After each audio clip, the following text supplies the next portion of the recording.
Hey flower friends, have you ever heard about using used coffee grounds in the garden and all the things that it's good for? Well, let's talk about that today, and we'll see what is the best way to use used coffee grounds in your garden.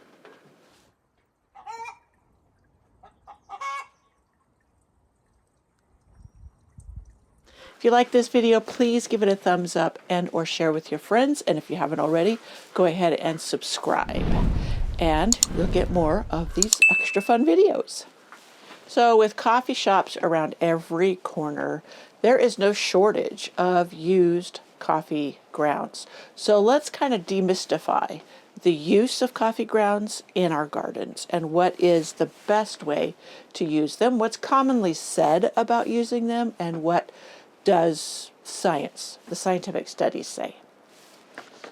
So reputed benefits include soil acidification, improved soil structure, a good source of nitrogen, it's safe for all plants, it attracts beneficial organisms, it repels pests like slugs, snails, and ants, and it's suitable, or it's a great thing to add to your houseplants. The one takeaway I really want you to get from this is, and I'll repeat it, the best way to use coffee grounds is to compost them first. Just remember that, please. So, soil acidification. Some people claim that if you put used coffee grounds under your hydrangeas, or you put them on your blueberries, or other things that love high acid or acid soils, that it will contribute to that. It'll change the colors of your hydrangeas. It'll, help your blueberries. And actually, in used coffee grounds, there's very little acid. They're almost neutral. The little bit of acidity that's left in the used coffee grounds will not acidify your soil enough to make a difference to those type of plants.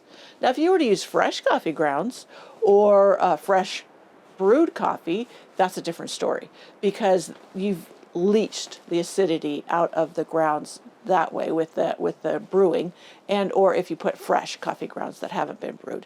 But really, there's a whole lot of problems with that, so you wouldn't want to do that. So it's not good as a soil acidifier. So another, not myth, I want to say another use for them, people say they're good, they add nitrogen to your soil. But it also, while they are high in nitrogen, let me just stop there, but when you put them on the soil, especially if you put them on there more than half an inch thick, as they're breaking down, they're tying up nitrogen in the soil. Therefore, many people, they say they recommend that you use them with a mulch, or you add a fertilizer when you put them on the ground. So if you're using them as a fertilizer, why would you need to add fertilizer? So really, is it great to put them on the ground directly in that manner? That's a good question. Even though used coffee grounds have very little caffeine in them anymore, even if we drink a lot of decaf, naturally decaf coffee, but it can lead to caffeine toxicity for the plants that are highly, highly sensitive to caffeine in your soil. So there's certain types of plants like geraniums. There was some others listed. I can't remember them. I do have a blog post that corresponds with this video. And if you want to go there, I have the plants listed that are highly sensitive to the caffeine that can be present even in used coffee grounds. So the benefit of composting them first means it really breaks down anything in it that could possibly pose a danger to your organisms in your soil and or the plants that might be sensitive to those elements in the used coffee grounds. Now, I will say, as far as attracting worms, some people say it kills the worms. That hasn't been my experience. So I'm thinking they are thinking about caffeine or fresh grounds, because when I have gotten coffee grounds from the coffee shop in mass amounts, and I would lay them over areas that I didn't want seeds coming up, I wanted to basically, put down a barrier for germination, so kill out any seedlings. When I went to move it in the spring, what was left, it was teeming with earthworms underneath there. So it did attract the worms, and they were eating it. I don't know what they do, but they were utilizing it. One common thing about if you mulch with coffee grounds, you need to know is it can form a crust and a barrier that moisture can't get through effectively or efficiently. And therefore, it's not the best use as a mulch around plants or in areas that you want things to reseed. Now, I have used them in my pathway, and I'll lay down a thick layer of the coffee grounds, the used coffee grounds, and then I'll put the mulch on top, the pathway bark. And they're doing the job I want them to do, and that is to help keep weeds at bay and nothing germinate in the pathway. And if it does repel water, it's okay. The water goes off into my flower beds rather than down into the pathway.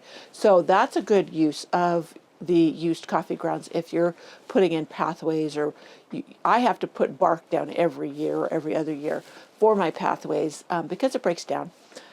So that will help to make your mulch, your pathway bark, go further.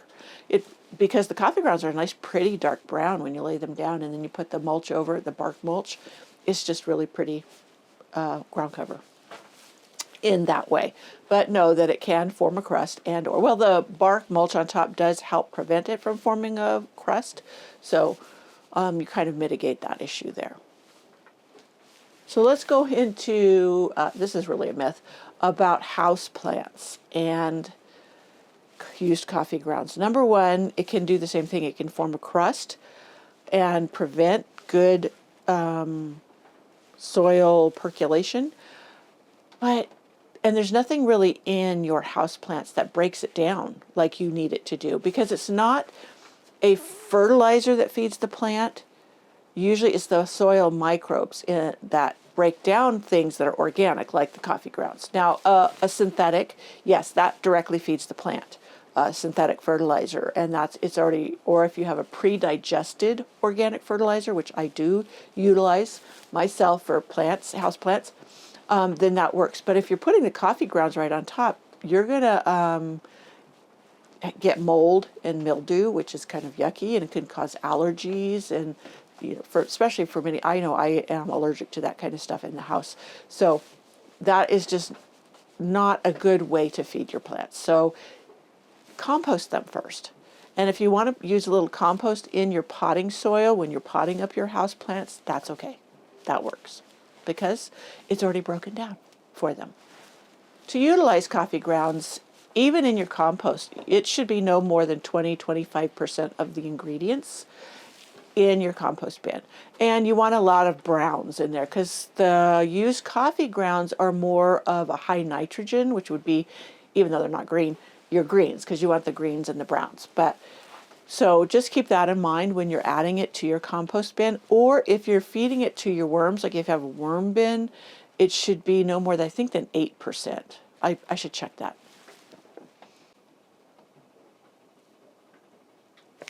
Well, I'll put that up on the screen when I figure it out. Now, okay, so how could you use it? If you want to direct use them in the soil of your garden, how would you do that? Well, go ahead and spread them out, but don't do any more than half an inch. And remember, you know what, you're going to find slug trails across it. Ants, they just push it out of their way. That doesn't really dispel them. It just moves them.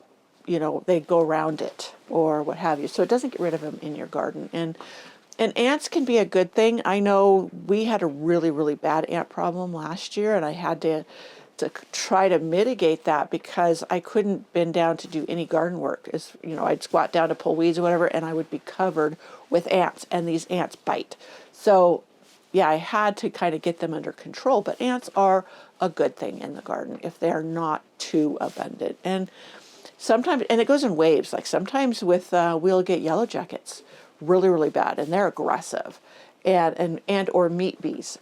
And so when they are in their abundant stages around here, which every few years it's bad, you can't eat outside, you can't do anything outside that they aren't like with food, a big problem.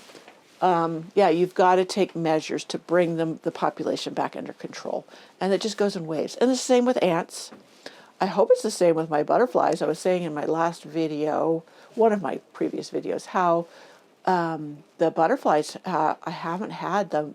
We usually get tons and tons of swallowtail butterflies, the western swallowtails, and I haven't hardly seen any the last couple of years, and it's really concerning.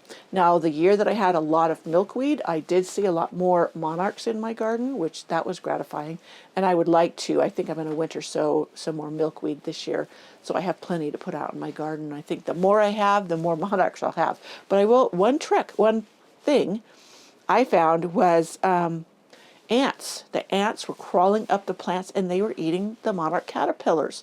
Because I would go out and I'd see all these caterpillars on my plant, and then the next morning I'd go out and they were gone. But I would see ants going up and down the stem, and I'm thinking, so I went and looked it up, and yes, ants will eat the caterpillars.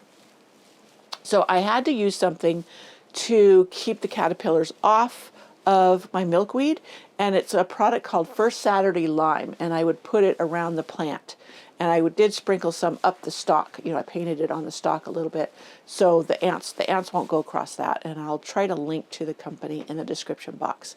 Now, this is pet safe, it's organic, I use it in my chicken pen, and it really does do the job of, it doesn't kill bugs, it repels them.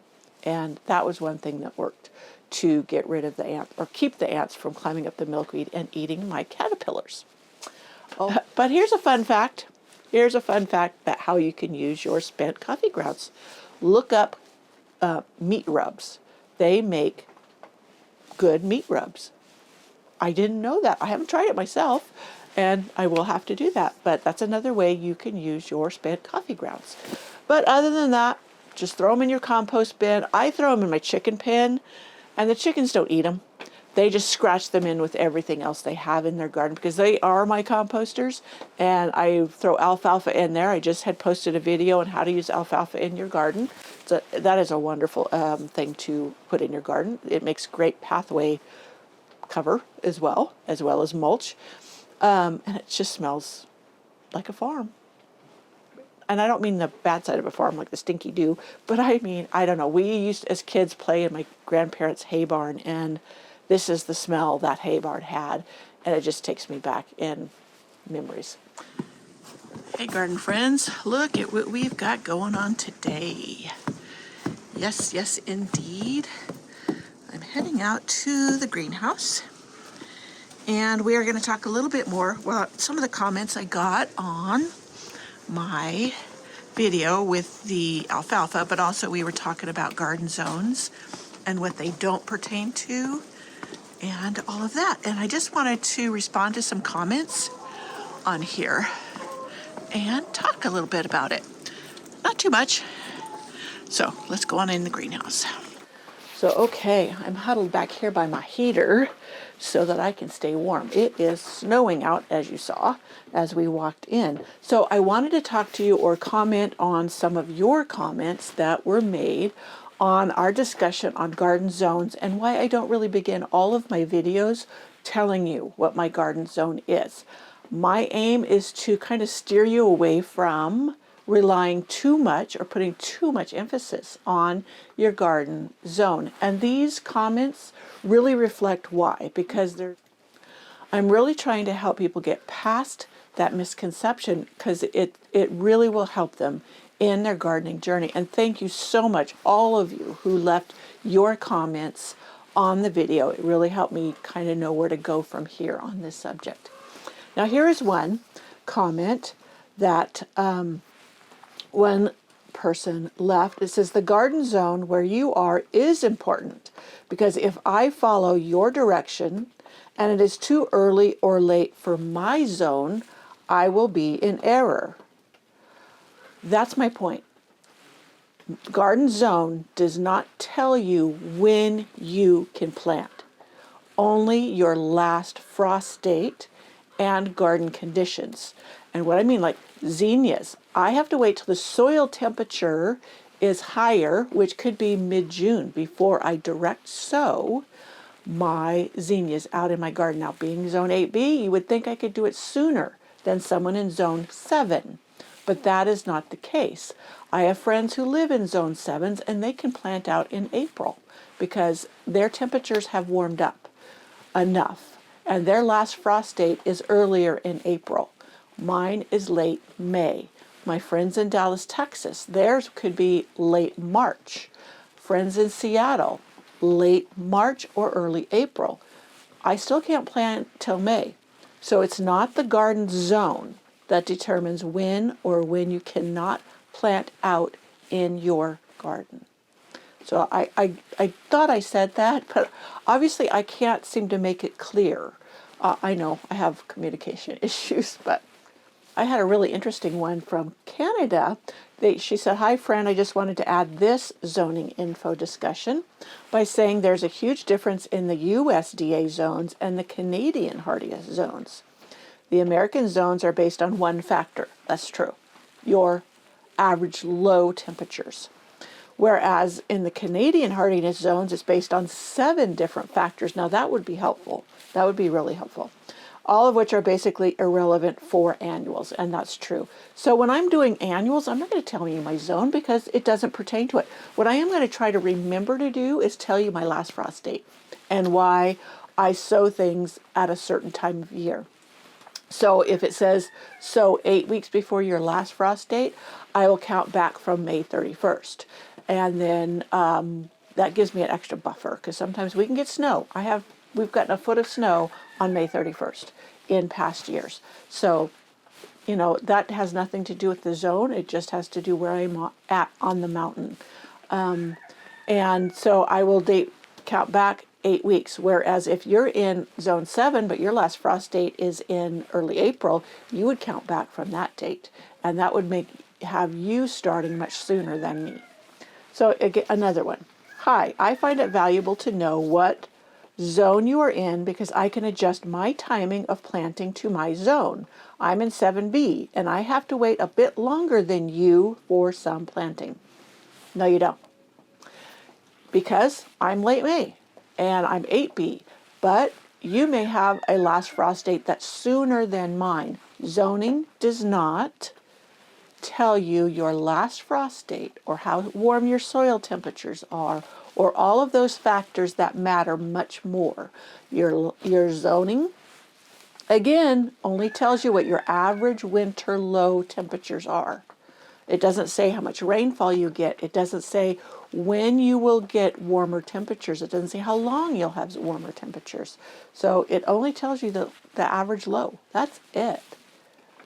I just gave this example to someone else. Now, hardy hibiscus that are so beautiful, so many people grow them, are slated for my zone. And I have seen others in lower zones plant them and be very successful with them as far as blooming. Mine won't bloom till September. And it's because they like warm nights 60 or above to bloom.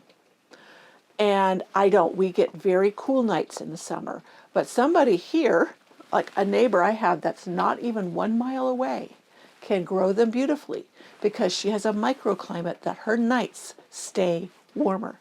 And even 8 miles up the road, we have friends that live on a hill, the elevation's higher by over 1,000 feet. They get more snow than we do in winter, but their temperatures stay warmer because where they are situated on the mountain. And a neighbor of theirs could be 2 blocks away and they could be 8 degrees cooler.